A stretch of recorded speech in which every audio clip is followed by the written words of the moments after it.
Today I'm going to talk about starting on a straight line.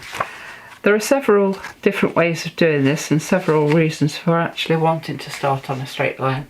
The first way of starting on a straight line is literally just going straight into the piece of work as shown on this diagram.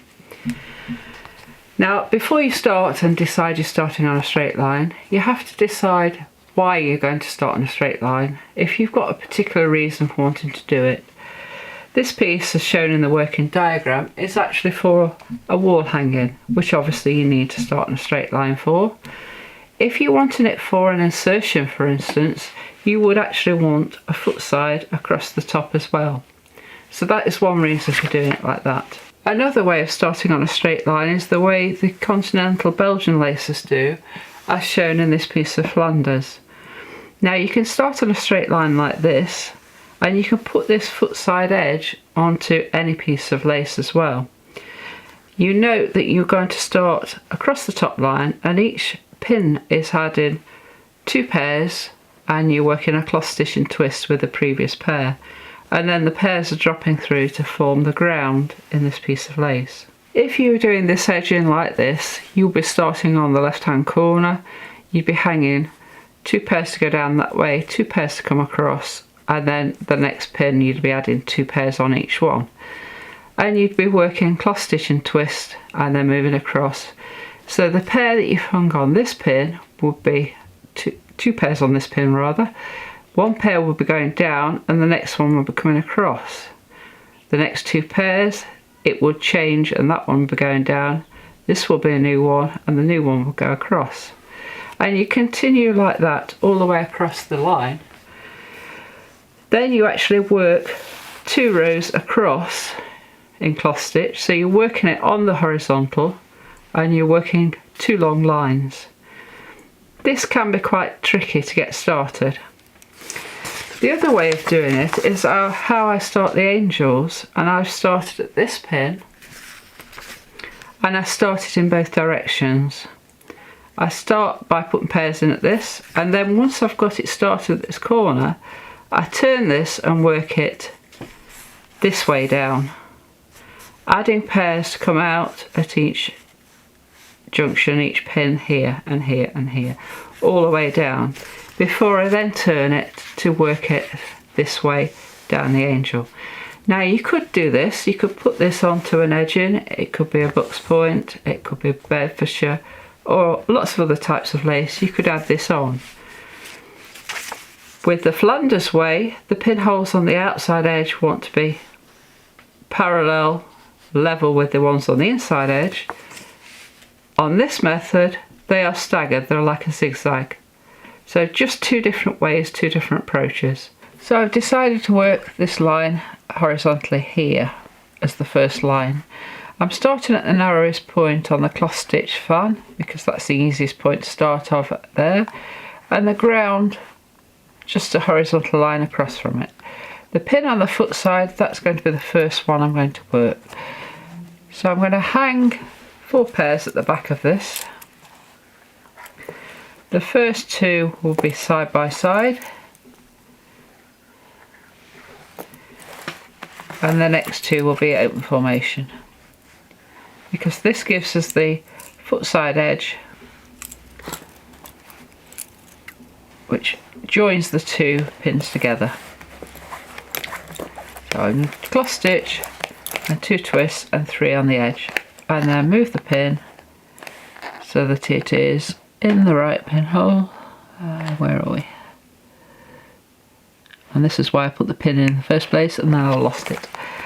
And then cloth stitch through the 2 passives and put your 3 twists on so it's ready to start the point ground.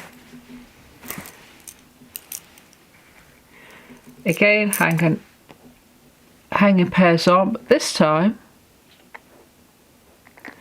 no, hang on.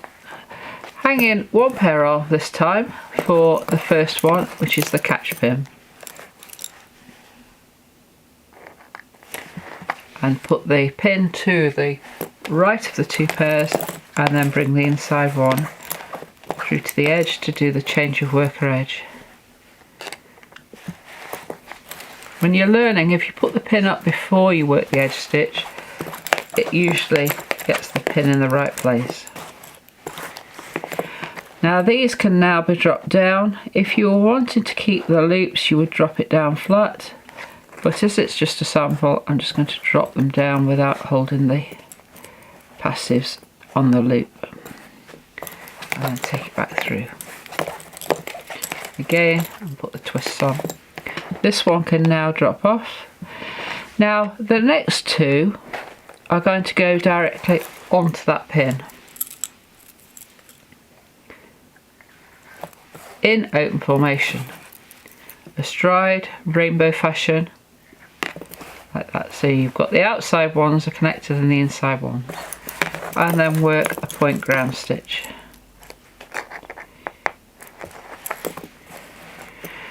Now, because you're starting on the straight line, you've got to remember still work diagonals. So those two are going to work that one, and that pair are going to work down there, and this one's now ready to do the catch pin.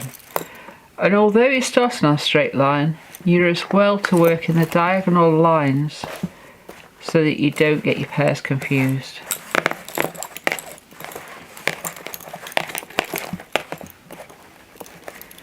Pin in and then work your edge stitch.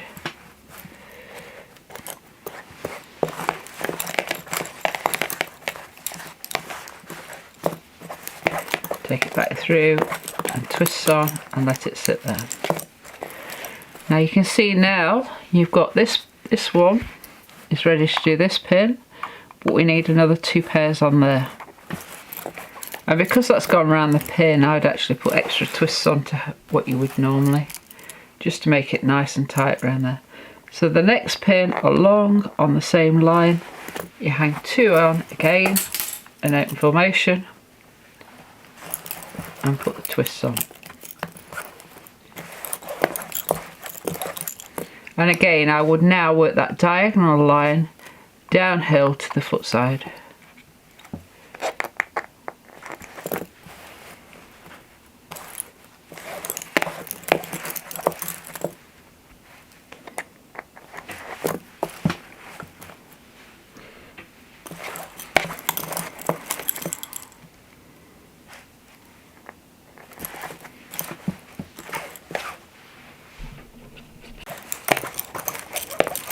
The catch pin.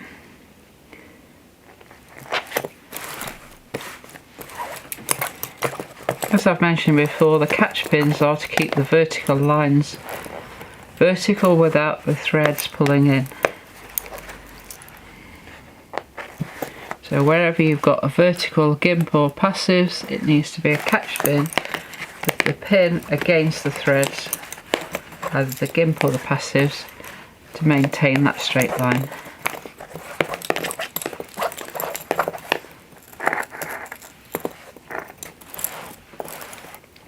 Now here we've got that pair going to there, so we've got 2 more pairs going on here.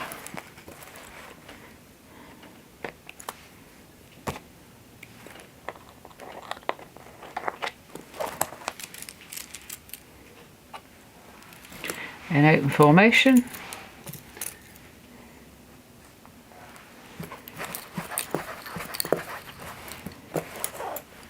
I'm working diagonally downhill.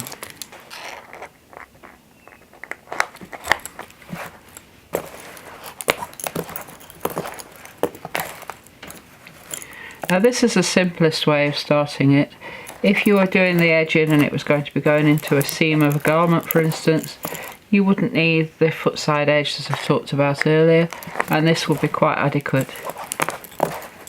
If the edge is actually going to be seen like an insertion, then obviously you would need to make it nice and neat by putting the foot side on.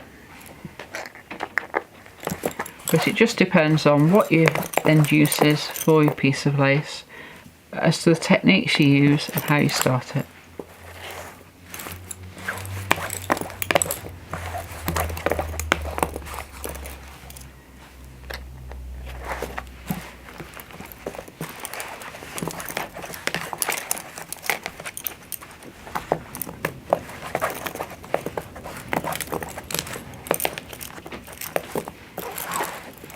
We're now down to the last pinhole.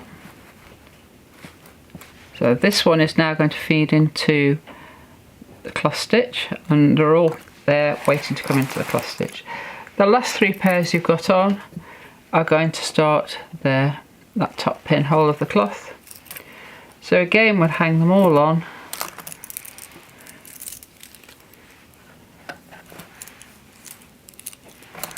Let's put that one on there. We've got slightly more thread on that one. I've just got a small amount on to demonstrate this piece for the video. And we're going to start, let's start on the outside, in the side edge, and work to the outside, and we'll do a cloth stitch and twist edge.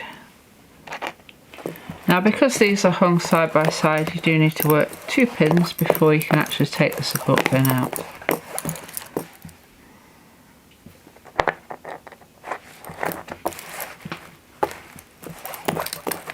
I always like to leave it a little bit longer. I didn't put the twist on there. If in doubt, leave it an extra pinhole, but make sure you do remember to take that support pin out and drop the pairs down. Again, if you're going to join it up, retain the loops on the pin.